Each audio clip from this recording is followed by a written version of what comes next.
Gateway Church Online. Hi. So you like Bible trivia, right? Yeah. Well, I've got some trivia for you. Oh no. So we're gonna play this game and it's called Who Am I? Okay. So I'm gonna kind of describe a person from the Bible and you're gonna tell me who it is. Okay. Are you ready? Oh yes. All right. So, number 1, God asked me to do something I did not want to do. Instead of obeying, I ran away in hopes that I would become lost. Thankfully, he showed me the error of my ways. My heart was changed and I was found again. The first name came to me as Jonah. Yep, you're right. Yay! All right, got the first one. All right, number 2. I was the best friend of a future king, much to my father's displeasure. Ultimately, I chose my friend over my father. Thought I mourned when my father fell away from God. Though I mourned when my father fell away from God, I chose to remain obedient to the Lord. Jonathan. Yeah, good job. All right, Number 2 out of 2. All right, number 3. I was a great speaker, so great in fact that the Lord chose me to be a spokesman along with my brother. We approached Pharaoh with our request to release the Israelites from bondage. Aaron. Yep. Ah! Good job. Yay! All right. 4th one. I was a Pharisee, a man of learning. I was lost spiritually. I thought I was serving God by hating Jesus Christ and his followers. But because of Christ's love for me, I found my way along the road to Damascus. Paul. Good job. Yeah. So 4 out of 4? All right. All right, number 5. I was a very rich man, but I did not gain all my money honestly. My fellow citizens reviled me. I was lost, but when Jesus came to preach in my town, I wanted to see him. After I found the saving grace of Jesus Christ, or of Christ the Lord, I immediately became a changed man. Zacchaeus. Yep, good job. A little hairy there for a minute, but we got there. Hey, so why are we playing Who Am I? Well, that's Why a good am I question. playing? Yeah, that's a good question. Today, we're going to hear part 1 of a new series called Who Are We? And we're taking a look at what it means to be people of God. And stick around to the end, and we have an exciting announcement for you. So here's today's message. You know, I've been thinking a lot about the phrase, the people of God. You see that phrase used several times in the Bible, both in the Old Testament and in the New Testament. And in thinking about that phrase, it causes me to ask the question, what does it mean for us to be the people of God? And in that context, who are we as the people of God? Who are we as a church? Who are we as God's people in our community and in our world? One of the places where that phrase is used is in the New Testament book of 1 Peter, chapter 2.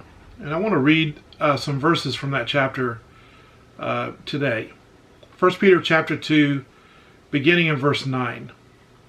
It says, "But you are a chosen people, a royal priesthood, a holy nation, God's special possession, that you may declare the praises of him who called you out of darkness into his wonderful light.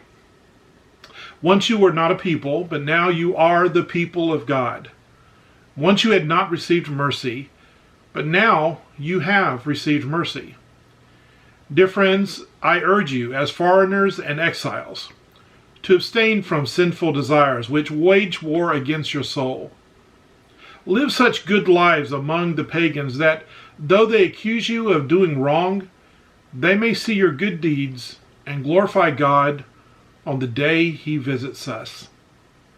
In verse 10, Peter says, once you were not a people, but now you are the people of God.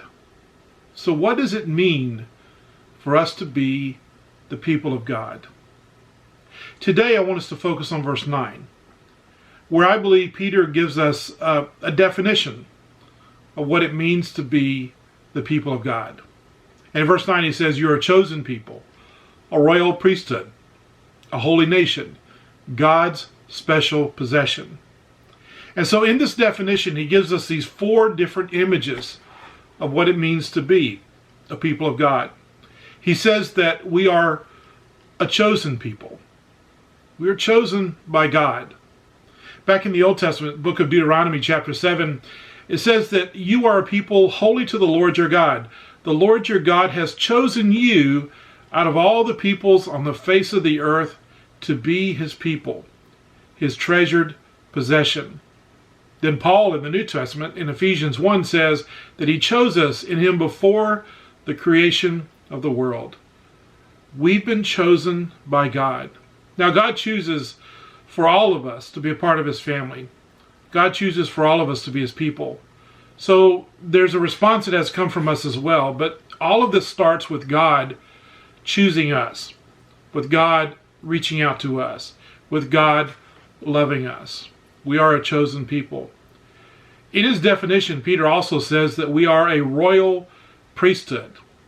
And in saying that, he picks up on thoughts from verse 5, I think, where he says that you are living stones built into a spiritual house, a holy priesthood, offering spiritual sacrifices. He uses two different images here, both of royalty and priesthood. And I think both of them are significant. That we are God's people, God as our King and as our Lord. But using the phrase priesthood in identifying us all as priests of God, it reminds us that we've been called to be priestly, to be ministers to others. In fact, in the Message, that verse 9 says, you are chosen for the high calling of priestly work. I like the way it says that it's a high calling. That the ministry that we are called to offer to others is a high calling. And while there are some who've been called to be ministers in a vocational sense, as pastors and missionaries and professors and other ways, all of us as God's people, all of us have been called to be ministers, to be priests, to minister to those around us. We've been chosen to minister to those around us. And as the people of God in our community, we've been called and chosen to do ministry to those in our community. And in our context, whether it's our family or where we work or go to school or the circles we run in, whatever context we find ourselves in, as the people of God, we are called to be ministers and do ministry in those situations. Peter also tells us in this definition that we are a holy nation. A holy nation. He reminds us that we are a group of people. We're not just individuals out there doing our own thing. We've been called together, chosen to be together as a nation. But he says to us that we are a holy nation. Now the word holy and holiness is used throughout Scripture and usually in the context of God to designate God as holy and his holiness. But we've also been called to be holy, which carries with it that idea of being set apart, of being different. And not in a holier than thou way, not in an I'm better than you way, but in a way that we are set apart to live differently, to act differently. In the Old Testament book of Exodus, chapter 19, it says that you will be for me a kingdom of priests and a holy nation. In other words, we've been called as a people to be different, to be set apart. And again, not in the I'm better than you way, because we, more than anyone else, understand the depths of our sin and how much God saved us from and what God brought us out of. We realize that as we minister to other people, we're not doing it from the standpoint of being better than them. We're doing it from the standpoint of God has saved us and loved us, and in response to that, we are serving God and serving and loving them. But then he also tells us in this definition that we are God's special possession. God's special possession. I think that probably all of us have something that is special to us. Maybe several things. China, a piece of jewelry, maybe a book someone gave to you. Just something that we treasure is special to us. As I look around my office, I can see a number of things that are special to me. They're special possessions of mine, not because necessarily they have value, but because of what they represent or who gave them to me. Photos of me and my family, those people who are important and special to me. Items or even a book that's been given to me by by a mentor or someone that I've worked for, that I care about. We are God's special possession. That means something. That God looks at us as a special possession, as a treasured possession. We are God's special possession because He loves us, and because of that He loves us. Because of that He has shown us mercy, and He's also given us a new identity as His people, as a people of God. So this is how Peter defines what it means to be the people of God. We're chosen. We're a royal priesthood. We're a holy nation. We are a special possession. We are the people of God also because we walk in obedience to God. We can't just assume that we're the people of God because we slap a label on us, or because we show up at a church, or because we call ourselves Christians. We are people of God because God has chosen us, but also because in response to being chosen, we walk in obedience. Back in Deuteronomy in the Old Testament, chapter 26, it says, "You have declared this day that the Lord is your God, that you will walk in obedience to Him, that you will keep His decrees, commands, and laws, that you will listen to Him. And the Lord has declared this day that you are His people, His treasured possession as He promised, and that you are to keep all His commands. He has declared that He will set you in praise, fame, and honor, high above all the nations He has made, and that you will be a people." We have this special covenant relationship with God. God has chosen us. God brings everything to the table. Our response is obedience. Our response is surrender. Our response is to give our all to God and love others. As a people of God, we are to be different. And we are to have a positive effect on our friends and our family and our neighbors. We're to have a positive effect in our community. Being the people of God needs to mean something. It needs to affect the way in which we conduct ourselves. It needs to affect my choices. It needs to affect the way I treat people.